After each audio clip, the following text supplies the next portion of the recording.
من نکات مختصری رو عرض خواهم کرد، ولی صرفاً برای اینکه یه جنبه شخصی اشاره کنم، اضافه کنم به معرفی کردند به عنوان اقتصاددان. عرض بکنم که من پدرم تاجر چای و برنج بود. وقتی نخستین درجات دانشگاهیمو گرفتم در 21 سالگی، من رو روزی دعوت کرد و گفت که پسرم، من میخوام بخش تجارت چای رو خودم اداره بکنم، تجارت برنج رو به تو واگذار میکنم و 5 تا کارمند یا میرزا بهت میسپارم، سرمایه هم در اختیار تو. گفتم پدر، من هنوز میخوام درس بخونم. با حیرت پرسید که مگه درس نخوندی؟ تو الان 3 تا درجه گرفتی. کالج رفته بودم، بعد یه دیپلم آمار گرفته بودم از دانشگاه و 1 درجه لیسانس گرفته بودم. گفتم نه، میخوام فوق لیسانس و دکترا بگیرم. گفت چقدر طول میکشه؟ گفتم 6-7 سال. گفت وقتی این کارو کردی چی کاره میشی؟ گفتم اگر این کارو بکنم میتونم کشور رو ثروتمند کنم. گفت پسرم، من میخوام تو بیای خودتو ثروتمند کنی. تو میخوای بری 7 سال دیگه درس بخونی که کشور رو ثروتمند کنی. بعد گفت که وقت بهت میدم تا فردا بهم جواب بدی. رفته به مادر گفته بود که حسن آب پاکی رو دست من ریخت. من به او میدم بیا بهت 5 تا میرزا بدم، او به من میگوید من باید 7 سال دیگه بخونم تا خودم میرزا بشم. و من این سخن پدر رو بعدها به یاد آوردم که چقدر معنیدار بود این سخن. عرض بکنم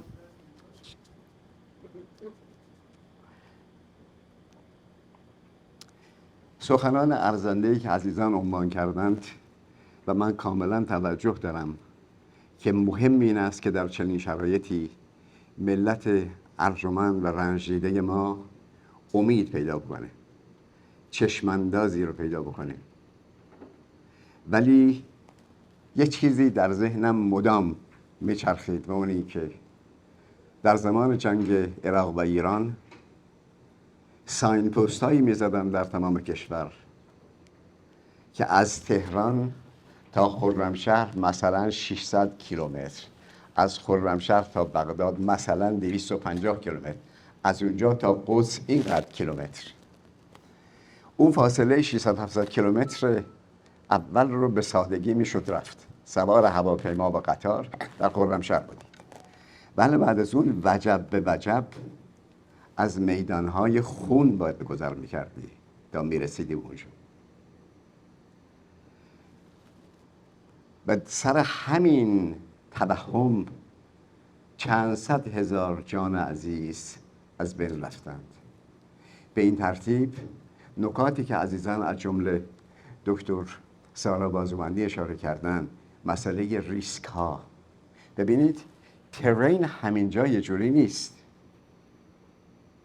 اگر شرایط رو فرض کنیم به ازای 5 شرط بسیار بسیار مهم و تاریخ سازی که دکتر آهی عنوان کردند، اون وقت قضیه خیلی ساده است. اگر اون شرایط وجود می داشت توسعه پدید می اومد. من در این مدت 20 سال گذشته روی توسعه حدود 15-16 کشور تأمل دقیق کردم.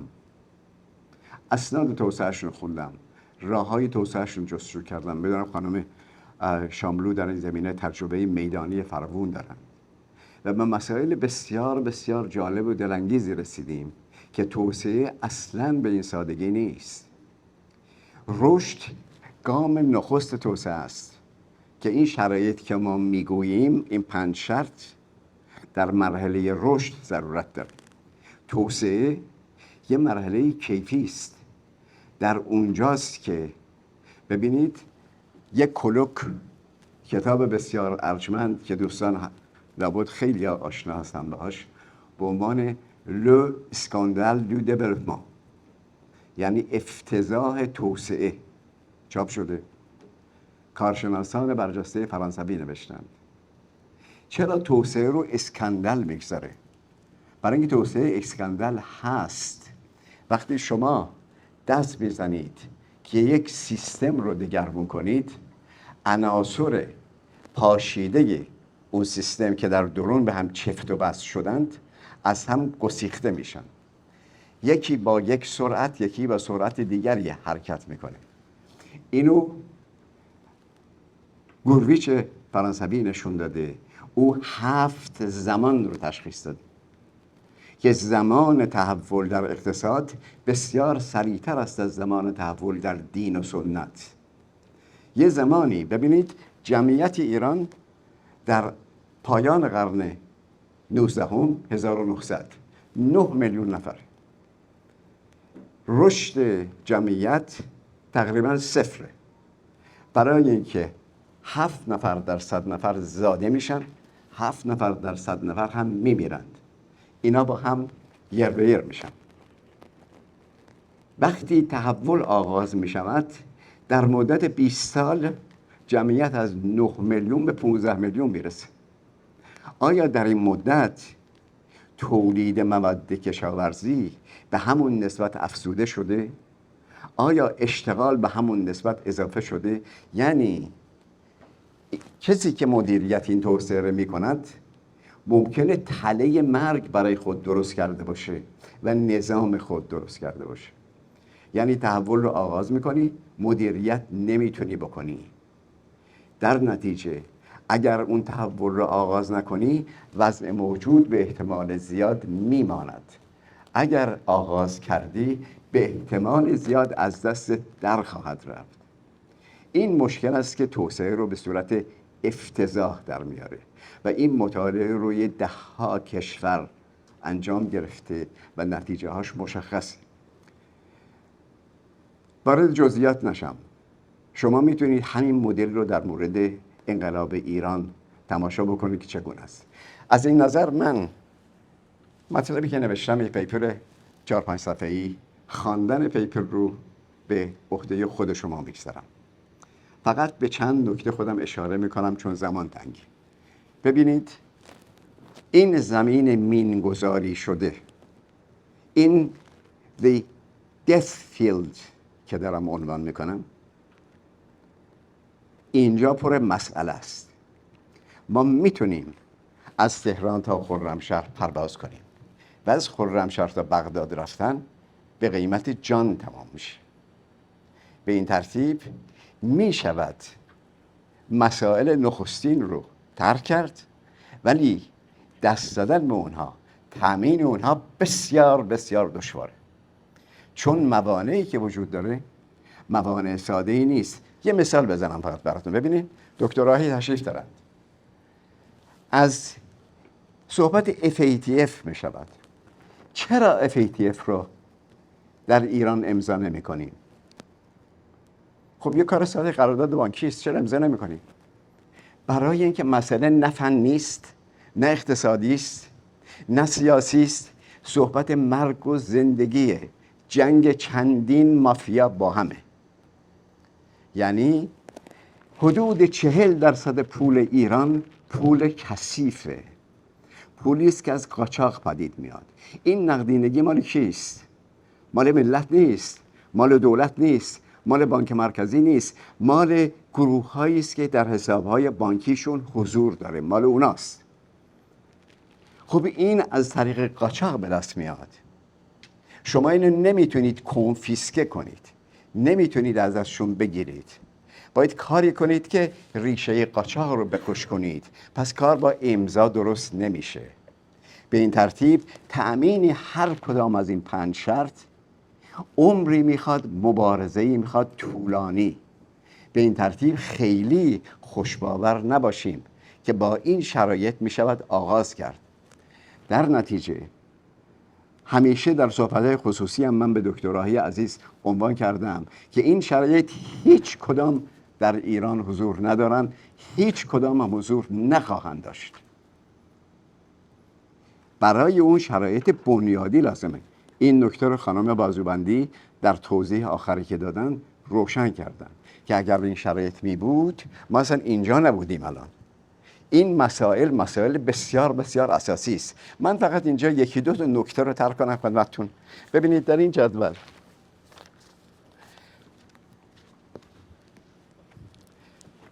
اینجا برای اینکه اهمیت جدول رو خدمتتون بگم، این جدول نتیجه یک سال تمام جمع‌بندی من و رکانسیلیشن تمامی داده های بانک جهانی، IMF، بانک مرکزی، مرکز آمار ایران، مرکز پژوهش‌های مجلس، سازاندن به هم خواندن تمامی شاخص‌های موجوده.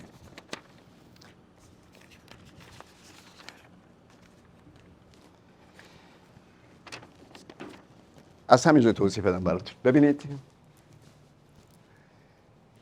در سالی که ما انقلاب کردیم 1979 تولید ملی ایران بود 84 میلیارد دلار.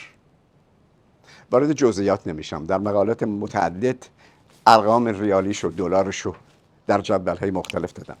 84 میلیارد دلار در سال 2024 امسال بانک جهانی اعلام کرده تولید ملی ایران 404 میلیارد دلار. با نرخ 60 تومن یک دلار تبدیل کرده. امروز با این نرخ 90 تومن می شود حدود 300 میلیارد دلار. من همون 400 میلیارد دلار رو میگم. در نتیجه به لحاظ ارزش اسمی شده تقریبا 5 برابر، 4.81 برابر. ولی عنایت بکنیم به این که 4 دلار امروز برابر است با 1 دلار سال آغاز انقلاب، یعنی به قیمت ثابت. پس اون 404 رو به 4 تقسیم کنید میشه 101 میلیارد دلار به قیمت ثابت 89. معنیش این است که اقتصاد ایران حجمش شده 1.2 برابر، یعنی تقریبا فقط تونسته 20% افزوده بشه. جمعیت چقدر زیاد شده؟ از 37 میلیون نفر شده 87 میلیون نفر. نتیجه این که سهم هر ایرانی از تولید ملی شده 84%، یعنی کاهش پیدا کرد. در همین زمان 45 سال رشد متوسط جهانی بین 2 تا 3%. و اقتصاد ایران می توانست با رشد متوسط 4 تا 5% طبق سنجش‌هایی که من دارم رشد بکنه. رشد ما در حدود 1.8% بوده در این 45 سال، یعنی زیر 2%. رشد جمعیت 2.6 برابر بوده، یعنی جمعیت سریعتر از اقتصاد رشد کرده. نتیجه این که جمعیت حتی اگر توزیع رو به فرض همسان بودن همون ضریب جینی حساب کنیم، به همون نسبت توزیع می شد که امروز توزیع می شود. در این صورت سهم هر ایرانی 84% می شد، یعنی کاهش پیدا کرد. این توضیح می دهد که چگونه شده است که 60 تا 70 میلیون نفر در خط فقر یا زیر خط فقر قرار می گیرند. چطور شده است که 30% جمعیت در خط فقر مطلق یا فقر سیاه قرار میگیره؟ خب پشت این قضایا یه مسائل فوق‌العاده‌ای که گفتم به قول سوئدی ها دودنسفلد، دثفیلد. این مسئله بسیار بسیار بسیار جدی و بحرانجه. بدون توجه به این قضیه از اقتصاد ایران هیچ چیز نگفته ایم. عنایت بفرمایید. حجم پول ایران نمره 4 لیکویدیتی لوکال کرنسی. وقتی انقلاب کردیم 259 میلیارد تومان حجم نقدینگی بود. امروز حجم نقدینگی هست 9 تریلیون و 400 هزار میلیارد 400 میلیارد. 9 کاتریلیون شده. یعنی چند برابر شده؟ یعنی 36,000 برابر شده حجم نقدینگی.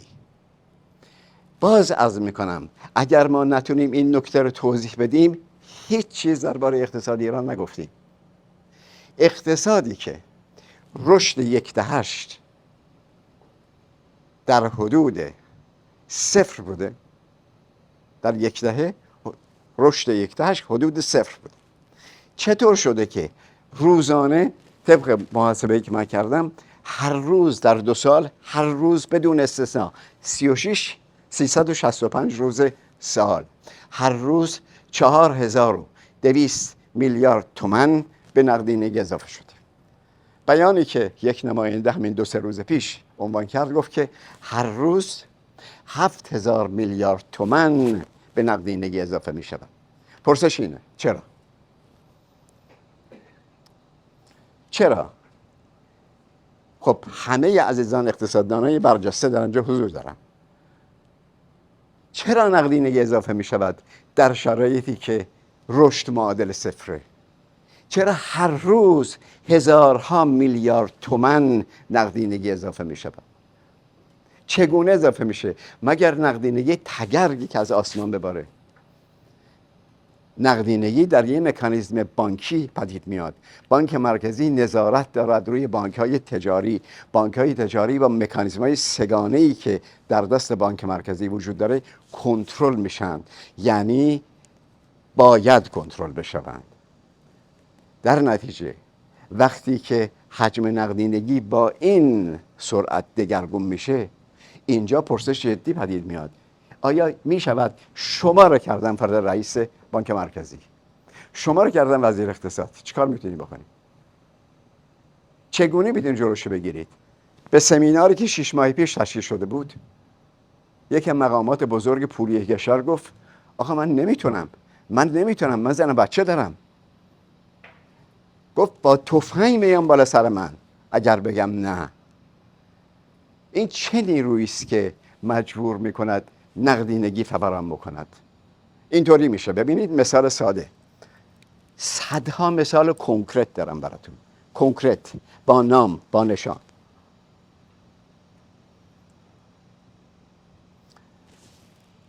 طرف میرود یک زمین بایر، کوه بایر رو به نام خود ثبت میکند. چندین صد هکتار زمین شد مال من.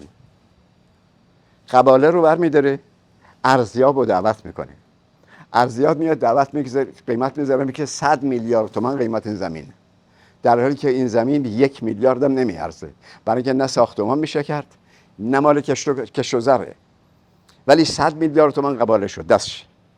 با اون قباله میاد به بانک، میگه که از شما 100 میلیارد تومان وام میگیرم، میخوام من. بانک این رو میگیره بدون ارزیابی، میگه قبول. 100 میلیارد 90 میلیارد پولشو میده، میگه بفرمایید.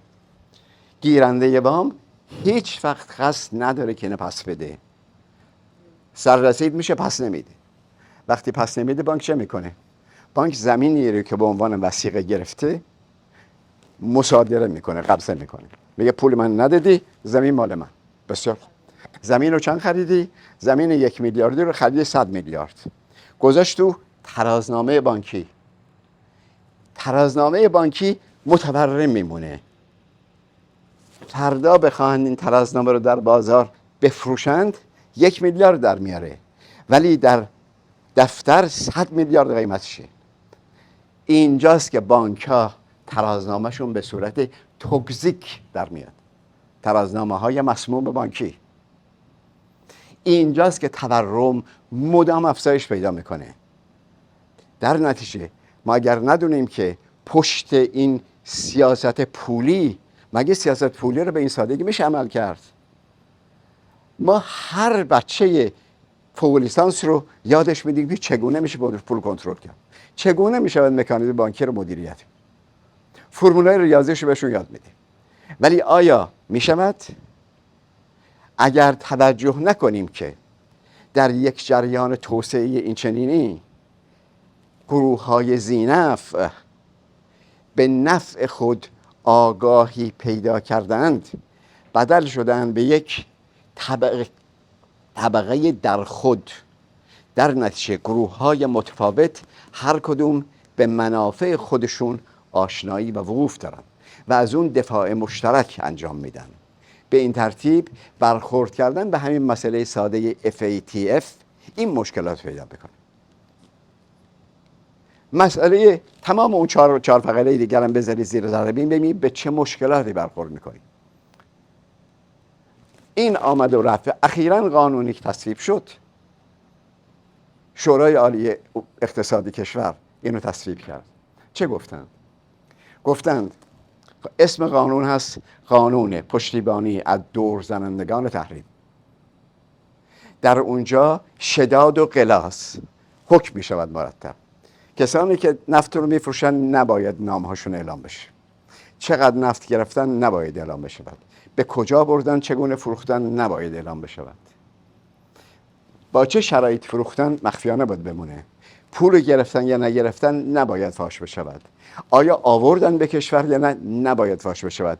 کسانی که این را فاش کردن تحت تعقیب قانونی قرار میگیرن. خب شما اینجا چگونه از شفافیت میتونید صحبت کنید؟ Can we take it for granted؟ آیا میتونیم بگیم که شفافیت شرط توسعه ماست؟